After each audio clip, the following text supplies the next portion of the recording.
तो बच्चों कैसे हो तुम लोग। आज हम लोग अभी क्या पढ़ेंगे, छठी क्लास की जो बुक है मल्हार, उससे मातृभूमि कविता। मातृभूमि पता चलता है, मातृभूमि मतलब कि हमारी भूमि, हमारी जन्मभूमि, हमारी कर्मभूमि, हमारी जन्म। तो इसको लिखा किसने है, सोहन लाल द्विवेदी ने। तो पहले हम लोग थोड़ा सा सोहन लाल द्विवेदी के बारे में जानेंगे। उनका जन्म जो है वो लगभग 1906 में हुआ था, आज से 1.25 साल पहले, और मृत्यु हुई थी उनकी 1988 में। उन्होंने बहुत सारी कविताएं, कहानियाँ लिखी हैं। जब उनकी कविताएं जो है ज़्यादातर अंग्रेज़ों के विरुद्ध होती थी, क्योंकि उस समय देश की स्थिति जो थी नाजुक थी, तो इसीलिए उनकी कविताएं ज़्यादातर, कहानियाँ, कविताएं जो भी होती थी वो अंग्रेज़ों के खिलाफ होती थी। उसी कविता में से एक है मातृभूमि, जो आज हम लोग पढ़ेंगे और इसके भावार्थ को समझेंगे। ऊंचा खरा हिमालय आकाश चूमता है, नीचे तरल तले झुके नित्य सिंधु झूमता है। मतलब क्या कह रहा है कि हमारे यहाँ, हमारी मातृभूमि में, इसमें हम पूरी तरह से सोहन लाल जी ने अपनी मातृभूमि की बिल्कुल सराहना की है।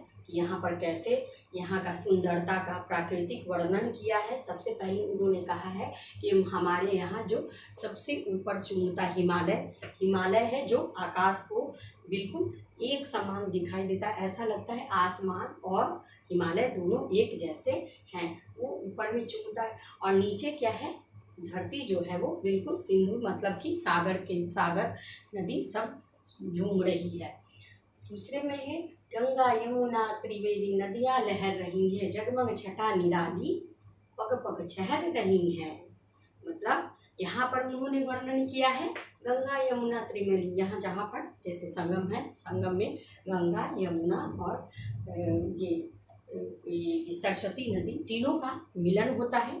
तो ये जगह बहुत ही पावन स्थल है। तो इसका इन्होंने वर्णन किया है और कह रही कि कैसे यहाँ नदियाँ लहर रही है और जगमग छटा निराली पग पग चहर रही है। मतलब हर जगह जो है वो सुंदरता का वास हो रहा है।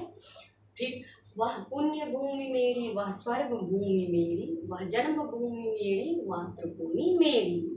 मतलब इस पंक्ति में कविवर ने कहा कि जो ये पुण्य आत्माओं का देश है, पुण्य आत्माओं का देश है, और ये हमारी धरती जो है बिल्कुल स्वर्ग के समान है। यहाँ जो कई महान लोगों ने जन्म लिया है और इस धरती को कृतार्थ किया है, वो धरती मेरी है और ये मातृभूमि भी मेरी है। ये सारी बातें जो हैं किसको कही जा रही हैं, अंग्रेजों को कही जा रही है। कौन कह रहा है, सोहन जी कह रहे हैं कि ये तुम्हारे यहाँ कुछ भी नहीं है, ये पूरी की पूरी धरती मातृभूमि मेरी है, भारत माता मेरी है। झरने अनेक झड़ते जिसमें पहाड़ियों से, चिड़िया चहक रही है मस्त झाड़ियों से। इतनी सुंदर सी लाइन है। इसमें क्या कह रहा है कि हमारे देश में जो झरने हैं वो प्राकृतिक रूप से पहाड़ियों से नीचे झर झर झर झर झर रहे हैं, और चिड़िया जो है वो बिल्कुल झाड़ियों के पीछे से चहक रही है। बहुत ही सुंदर वातावरण, मदमस्त वातावरण होता है हमारे धरती, हमारी है ना मातृभूमि का। अमराइया घनी है, कोयल पुकारती है, बहती मलय पवन है, तन मन संवारती है। इस पंक्ति में क्या कहा, अमराइया घनी है, मतलब जहाँ आम का बगीचा होता है, आम फले फूले होते हैं, तो वो बहुत ही सुंदर वातावरण है। अभी ग्रीष्म ऋतु चल भी रही है, तो अभी हमें ये देखने को भी मिल जाएगी। तो उस समय अमराइया घनी है, और जब अमरैया जहाँ पर आम का बगीचा होता है वहाँ पर कोयल अपने आप चली आती है और उसकी सुंदरता का पूरा अपना गा करके वो वर्णन करती है।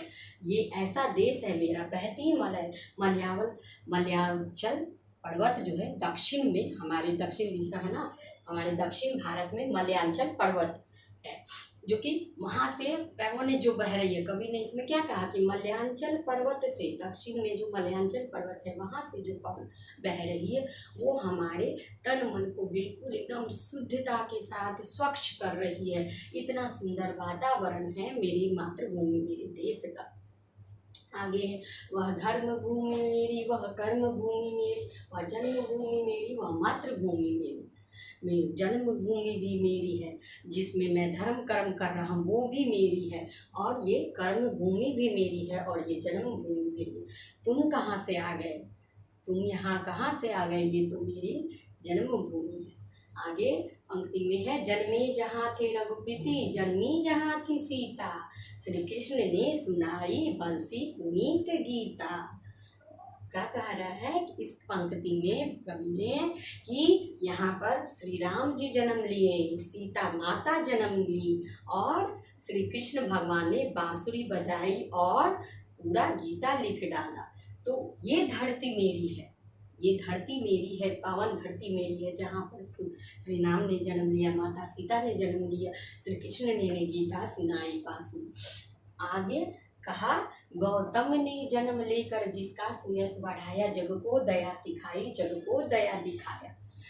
मतलब गौतम बुद्ध ने यहाँ पर आकर के अपने परिवर्तन को दिया, जन्म लेकर के यहाँ पर इस धरती का यश मान सुयश बढ़ाया, मतलब मान सम्मान बढ़ाया है, और जग को दया का पाठ सिखाया है, बौद्ध धर्म का ज्ञान दिया, बौद्ध धर्म को बुलाया, और उन्होंने जग को दया सिखाई और जग को दया सिखाया।